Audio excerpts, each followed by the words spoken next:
Hey everyone. So, by now, you've all probably been in your homes for about 2 weeks as the government has issued for us to stay in because of COVID-19 that has been sweeping the nation. It is literally taking over like it's a plague. And for me, it was extremely difficult to stay in my home because I can't stay here for more than two days. I'm usually always out and about at some event, someone's house, or just hanging out, getting some work done. So last week Monday, I was thinking to myself, no, I'm definitely gonna make sure I get fresh air. I'm definitely gonna make sure I leave this home. Um, but I was having a conversation with my friend and I was explaining to her what I was reading in the Bible, which was the children of Israel as they were leaving the wilderness as they were leaving the wilderness, they were getting ready to enter the promised land. But in order for them to enter the promised land, they needed to prepare first. And so, what I found in the book of Joshua, the first 6 chapters, there were 7 things that they did in order to prepare before they entered the promised land. And so, one of the things that they did was they sanctified themselves. And these orders came from God. So, they sanctified themselves.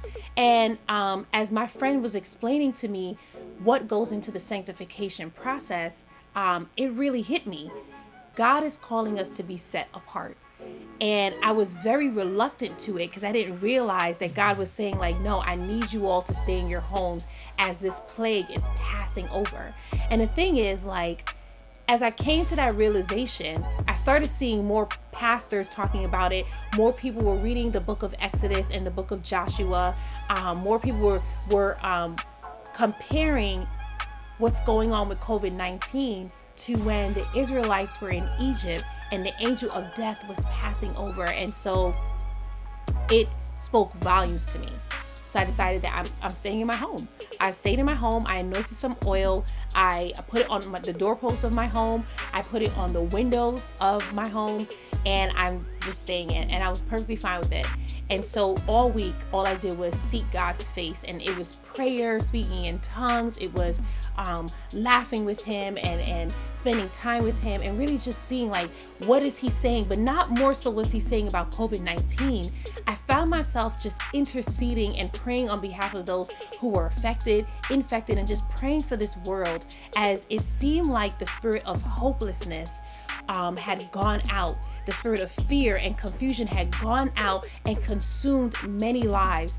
And it seemed like, actually, instead of people actually dying from this illness, that they were really dying from fear and losing hope that this was going to end. And even some people even question, like, God, where are you? So by Friday, I received some good news. But I needed to leave the house in order to complete a task, and it's a time-sensitive task. And if I didn't complete it, my good news would have turned into bad news. So I remember asking God, like, I need to go outside. And God was like, you need to stay inside. And I just didn't understand why. And I remember just being on my knees praying to him. And he said to me, do you trust me? And I said, I do trust you. And he said, don't go outside tomorrow. Now, tomorrow was Saturday. That was the last day of the 7 days that God told me to stay inside. And I thought I can just run out for less than 30 minutes and be back home. But God was like, stay in your home. So I remember Saturday just being so, like, confused, not really confused, but just down and heartbroken. Like, why would God bless me with this good news and then tell me that I need to stay in my house? Like, was he trying to take it back from me? And I remember being on the phone with my friend and praying with her. And we played Travis Green, Be Still. I swear that song is like the epitome of all my revelations. And as we were singing and worshiping that song, I just felt like, you know what, God, I trust you. Like, being still and knowing that God is God. Like, I just felt like I trusted him, and I cried, and I just, like, repented and said, you know what, Lord, whatever it is that you're going to do. So Sunday morning, I woke up and all I heard was go, go, go, go, go. And that was God talking to me. And it wasn't an audible voice. It was a voice that was in my head. I kept seeing the letters go, go, go, the words go, I mean. And then I kept hearing it and just feeling it in my heart. And it had urgency. So I'm like, okay, God, where am I going? He still did not reveal where I was going. But what he did say was, before breakfast, go. So go outside. And I'm like, Okay, that's so random. So the significant part is the fact that I was fasting, and I was fasting one meal. And so at noon is when I'm able to eat. So God's like, before you go eat, I need you to go outside. So I'm thinking to myself, that was such a specific direction. That must be me thinking to myself. So I go in the kitchen and I start making something to eat, and I'm playing this song called Passover Taffy by Tommy Favorite, and it is so powerful, speaking to my soul. And as she's singing and speaking in her native language, I thought to myself, oh my goodness, God's telling me to go outside right now. I can't even wait. So I'm getting dressed, and as I'm getting dressed, I'm just saying all these things to myself, like, grab your keys, grab your bag. You might be driving, like, you don't know where God's going, where God's taking you, so you just need to be prepared. And I grab gloves, and God's like, don't bring gloves. And I'm thinking to myself, I want to bring gloves because I don't know what's going on outside. So I grab the gloves, but I don't even end up using it because I forgot that I even had it. So I end up running outside. And I'm like, okay, God, where am I going? And God's like, walk away from your car. So I'm walking away from my car, and I'm walking in the direction of one of our supermarkets. And the reason why I chose to walk there is because that morning when God said to go, I had a vision of me standing on the hill facing that supermarket. So I walked in that direction. And I'm like, okay, God, do I now make a right turn to go towards that supermarket, or should I go straight? And as I was walking, I felt the urge to go straight. Like, I knew I needed to follow my heart, and my heart wasn't telling me to go right. So I just kept walking straight. And just a couple of steps later, I turn around and I see this tree. It's closed up. I mean, it looks like, trying my best to imitate a tree, but I'll just post the photo in the video. But it was that tree. It was two trees that were like that. So both trees were closed up. And my mind was blown away because all the trees around them was not closed up. They were all open. Some of them even began to bloom. But these trees looked like they weren't even going to bloom this year. Like, why were the trees like that? So I said to God, what am I looking at? Why is the tree like that? And God said, I dried up the trees.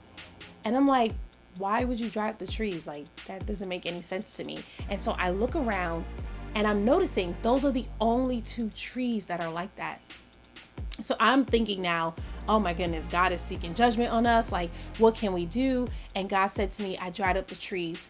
Go upstairs and write it down. So I go back to my apartment, and now, like, I'm cleaning down my bathroom, washing my hands or whatever, cleaning everything with Clorox. And as I'm cleaning, God said to me, for everything that I've taken, I will restore double. And I was like, oh my goodness, that is so amazing. And he said, this is a message of hope. I need you to share it with the world. And at first I felt a bit reluctant because I'm like, why would I share it? I'm just a regular person. I'm not even someone who's trying to proclaim that I'm a prophet or anything like that. Like, how do I even know that this is what you're really saying? But when he said, this is a message of hope, I knew that I needed to share the message because there is so much hopelessness and fear and confusion that have been spread since this virus has started. Like, the media keeps pumping this fear that people are all dying. Like, even when they put the numbers out, like when they put the numbers out compared to how many people are in this world, the numbers aren't high. But at the end of the day, we are still fearful because that fear is telling us there's a possibility that you could die. And then we're seeing our families that are being affected and infected by this, and we're starting to feel hopeless, especially when all you hear is negative news. We're starting to feel hopeless. And so I knew, like, you know what? God is telling us that there is more to the story than this. Like, people keep calling this uncertain times, but it's not uncertain. This is just a season. And God is telling us that it will end. There's a lot of people who don't even know that God is real. But in this moment, in this time, a lot of people will witness his power. Some may ignore it, but others will witness it and realize that he is real, and he is a God of love, and he is a God of hope, and he is a God of peace. Some people have already labeled COVID-19 as judgment, But what God showed me is that COVID-19 is a revival. Now is the time for us to turn to Him and to trust Him and to put our hope back in Him, because what is going to defeat this plague is hope and faith, not fear and hopelessness. I hope that this message blesses you, because this message definitely blessed me, and it let me know to hold on.